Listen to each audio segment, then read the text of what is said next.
Hello and welcome to the Guitar School Network. I'm your host Marc Seal, and this is the ultimate guitar show.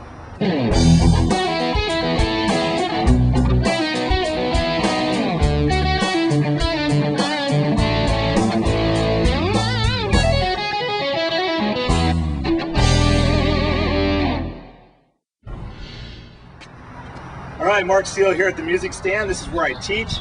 And today on the show, I'm going to talk to you guys about how to practice, kind of treat you like my regular students and bring you on into the store.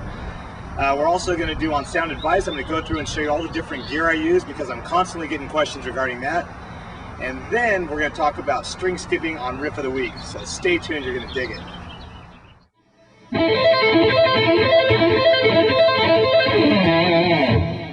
Alright, let's go on inside and check out my teaching room, and then we'll get started on today's lessons. Here's where I teach.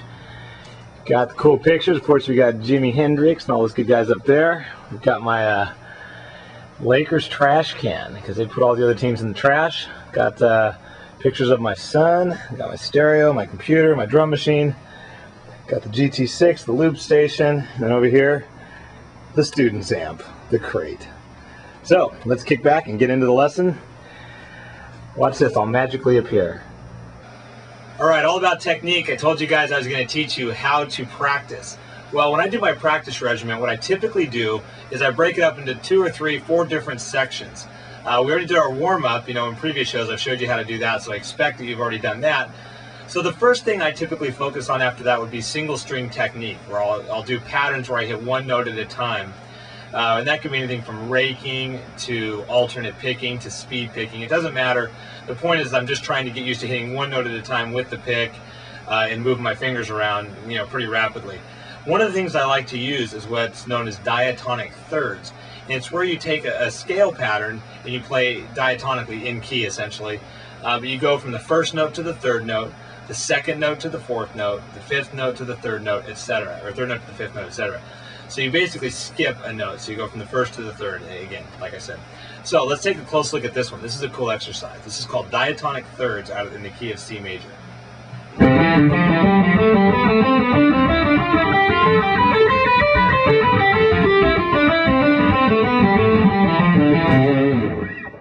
It looks like this again.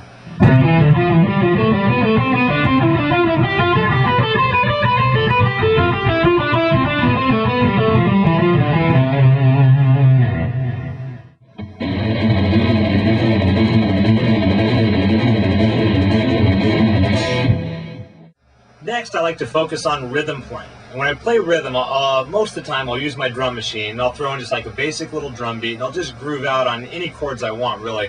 But most of the time it's the top 3 strings. I'll do those triads on the top 3, like might do like an E major to a B major to a B minor and back or whatever.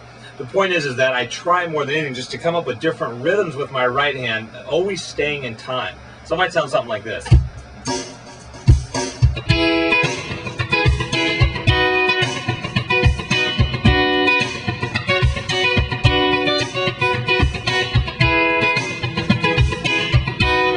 And of course I'll vary it with more chords. I'll use a lot more chords and vary it a lot more through time. But also I try to just come up with a bunch of different rhythms. I might try that same thing with a slower pattern and try a little different rhythm. Let's see what that sounds like.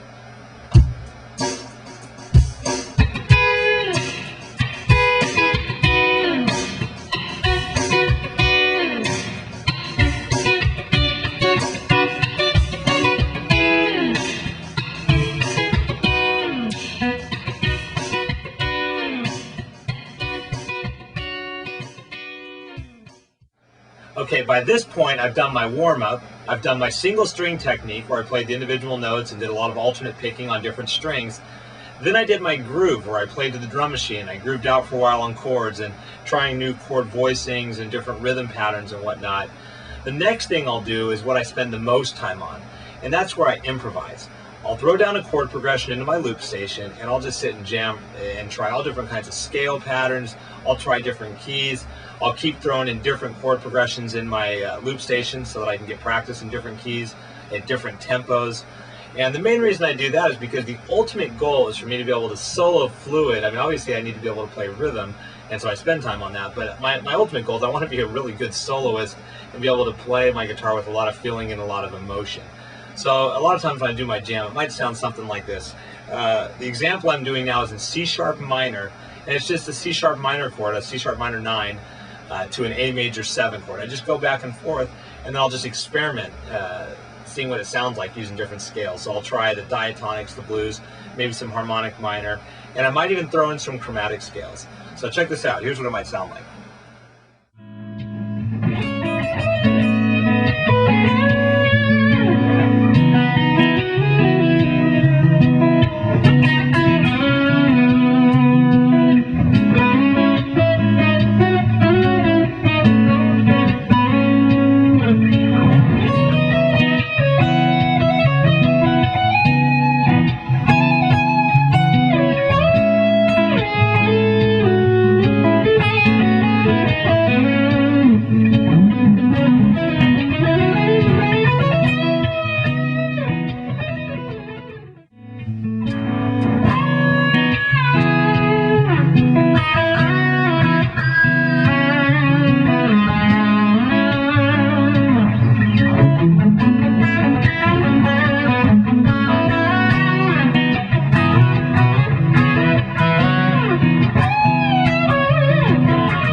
Wow.